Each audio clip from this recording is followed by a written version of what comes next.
یاسین ملک صاحب NIA کے مقدمے کے جواب میں یاسین ملک صاحب نے 19 مارچ 2020 کو دہلی کی تہاڑ جیل نمبر 7 سے ایک خط لکھا جسے ان کی بہنوں نے پڑھا اور پریس کو تقسیم کیا۔ میں اس کا وہ 7-8 صفحوں کا خط ہے، میں اس کا اردو خلاصہ آپ کے سامنے پیش کر رہا ہوں۔ ٹو ہم اٹ میں کنسرن، محترم خواتین و حضرات، یہ میں یاسین ملک صاحب کے الفاظ ہی دہرا رہا ہوں۔ مقصد احترام عرض ہے کہ مجھے 1986 میں اس وقت گرفتار کیا گیا جب میں 12ویں جماعت کا طالب علم تھا۔ الزام یہ تھا کہ میں نے آزاد و خود مختار کشمیر کے اسٹکر شائع کیے ہیں۔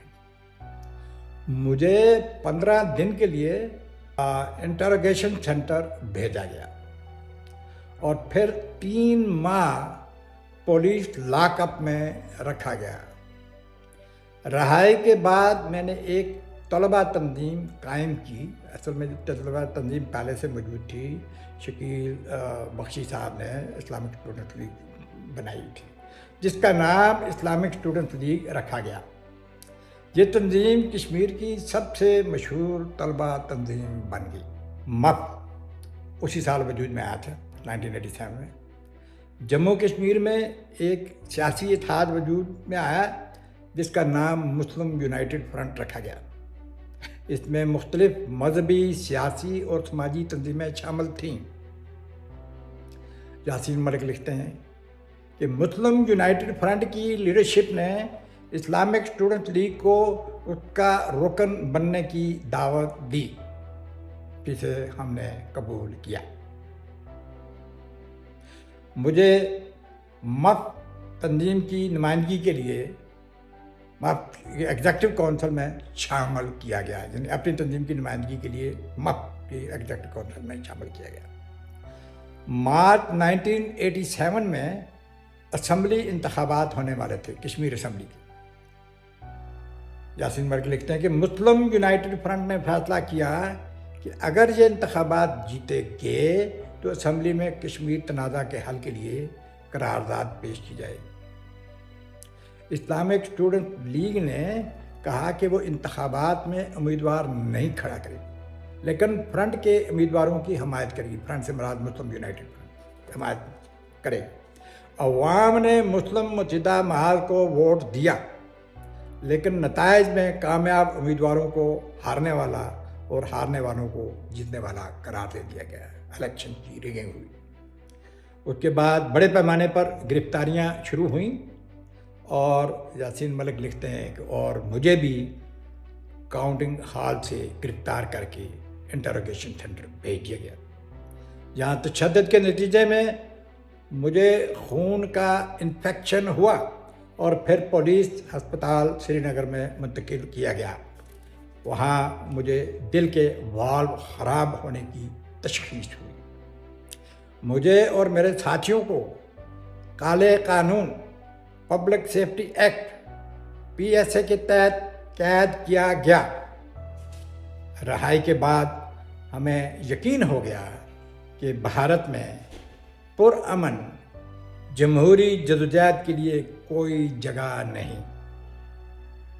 یہ بڑی بدقسمتی ہے کہ ایک ایسا ملک جو مہاتما گاندھی کو اپنا رہنما مانتا ہے، جو عدم تشدد کے علمبردار تھے اور جنہوں نے مارٹن لوتھر کنگ جونیئر اور نیلسن منڈیلا جیسے رہنماؤں کو متاثر کیا، وہاں عدم تشدد پر مبنی تحریک کے لیے کوئی جگہ نہیں۔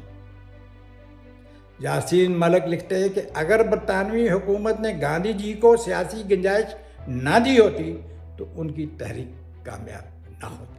جب ہمیں پرامن جدوجہد کے لیے، یاسین ملک آگے جا کے اسی خط میں لکھتے ہیں، جب ہمیں پرامن جدوجہد کے لیے کوئی جگہ نہ ملی تو ہم مجبور ہو کے 1988 میں جموں کشمیر لبریشن فرنٹ کی طرف چلے گئے، ان کی مذہبی تحریک کا حصہ بننے کے لیے۔ دنیا جانتی ہے کہ کشمیری عوام کی کوئی پرتشدد تاریخ نہیں رہی اور یہ راستہ جو میں نے اختیار کیا وہ مجبوری تھا، یاسین ملک کے الفاظ ہیں۔ آگے چل کے وہ لکھتے ہیں کہ اگست 1990 کو مجھے بارڈر سیکورٹی فورس نے بطور کمانڈر ان چیف قرار دے کے جے کلاب کا گرفتار کیا۔ بعد ازاں مجھے دہلی کی تہاڑ جیل اور پھر آگرہ جیل منتقل کیا گیا۔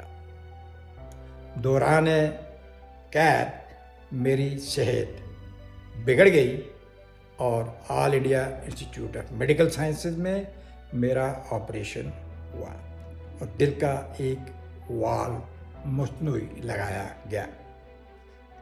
اس دوران بھارتی حکام، گورنر، ججز اور سول سوسائٹی کے رہنما مجھ سے ملاقاتیں کرنے کے لیے آتے رہے اور مجھے دوبارہ پرامن سیاست کی طرف آنے پر آمادہ کرنے کی کوششیں کرتے رہے۔ میری کوشش ہے کہ یاسین ملک صاحب کا جو خط ہے اس کو اردو ترجمے خلاصے کی شکل میں سامنے لاؤں، اور اگر اس میں کوئی سوالات آئے تو انشاءاللہ ان کو بھی ان کا انگریزی میں اوریجنل جو لیٹر ہے اس کی روشنی میں بھی میں آپ کے سوالات کو جواب دے سکتا ہوں۔ تو میں آتا ہوں ان کے خط کے باقی حصے کی طرف۔ تو وہ جس طرح انہوں نے پیچھے میں نے لکھا کہ سول سوسائٹی کے رہنما مختلف پرامن سیاست کی طرف آمادہ کرنے کے لیے جیل میں آتے رہے، سفارتکار بھی آتے رہے، کہا سنا جاتا ہے کہ میں اپنی طرف سے بھی گفتگو میں اضافہ کر رہا ہوں۔ تو میں آتا ہوں واپس یاسین صاحب کے خط کی طرف۔ تو وہ لکھتے ہیں کہ بالآخر 1994 میں نے انہی مذاکرات کے بات چیت کے نتیجے میں یک طرفہ جنگ بندی کا اعلان کیا اور عدم تشدد کی راہ اپنانے کا عہد کیا۔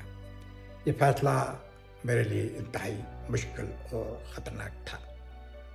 مجھے غدار کہا گیا، میری تنظیم نے خود مخالفت کی اور تنظیم کے 2 حصے ہو گئے۔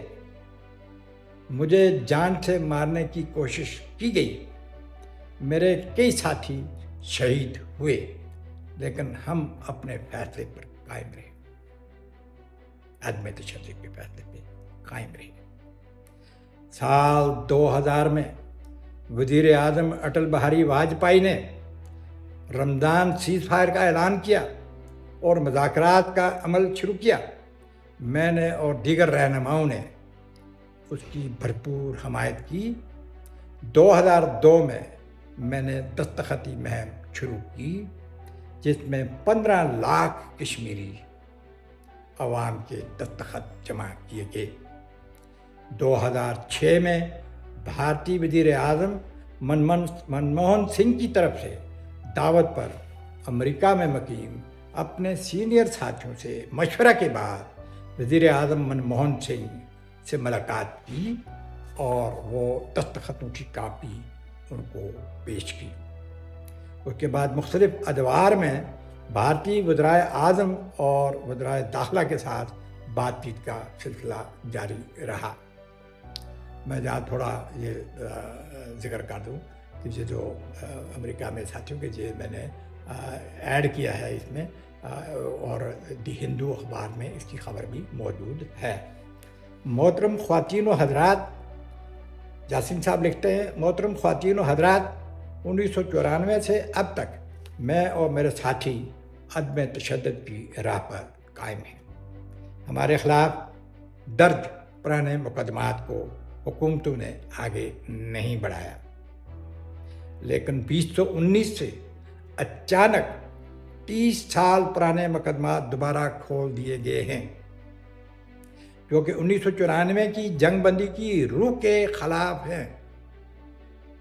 اس وقت میں تہاڑ جیل نمبر 7 میں قید ہوں۔ مجھ پر غیر قانونی سرگرمیوں کے تحت مقدمہ بنایا گیا ہے۔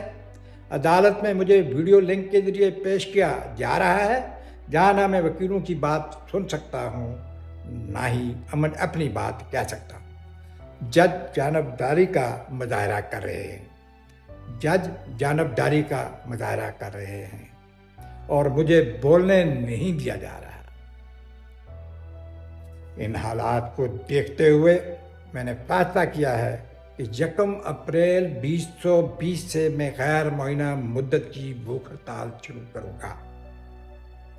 انشاءاللہ میں نے اپنی قوم کی آزادی، پرامن حل اور عدم تشدد کے فروغ کے لیے زندگی وقف کی ہے۔ میں ذلت کی زندگی کے بجائے عزت کی موت کو ترجیح دوں گا۔ میری آخری وصیت ہے کہ میری موت کی صورت میں میرے تمام اعضاء ضرورت مندوں کو عطیہ کر دیے جائیں۔ مزاحمت زندہ باد، آزادی زندہ باد۔ جاری کرتا بدریہ خاندان، یاسین ملک، تہاڑ جیل نمبر 7، دہلی۔ یہ ترجمہ میں نے اصل مفہوم سے جو انگریزی میں ہے اس کے خلاصی کے طور پہ کرنے کی کوشش کی ہے۔ بہت بہت شکریہ، آپ جڑے رہیں اور اس ویلاگ کو، اس یاسین ملک کے اس کیس کو آگے بڑھانے میں اور ہماری کو مدد کریں، ان کو انصاف دلانے کی ضرورت ہے۔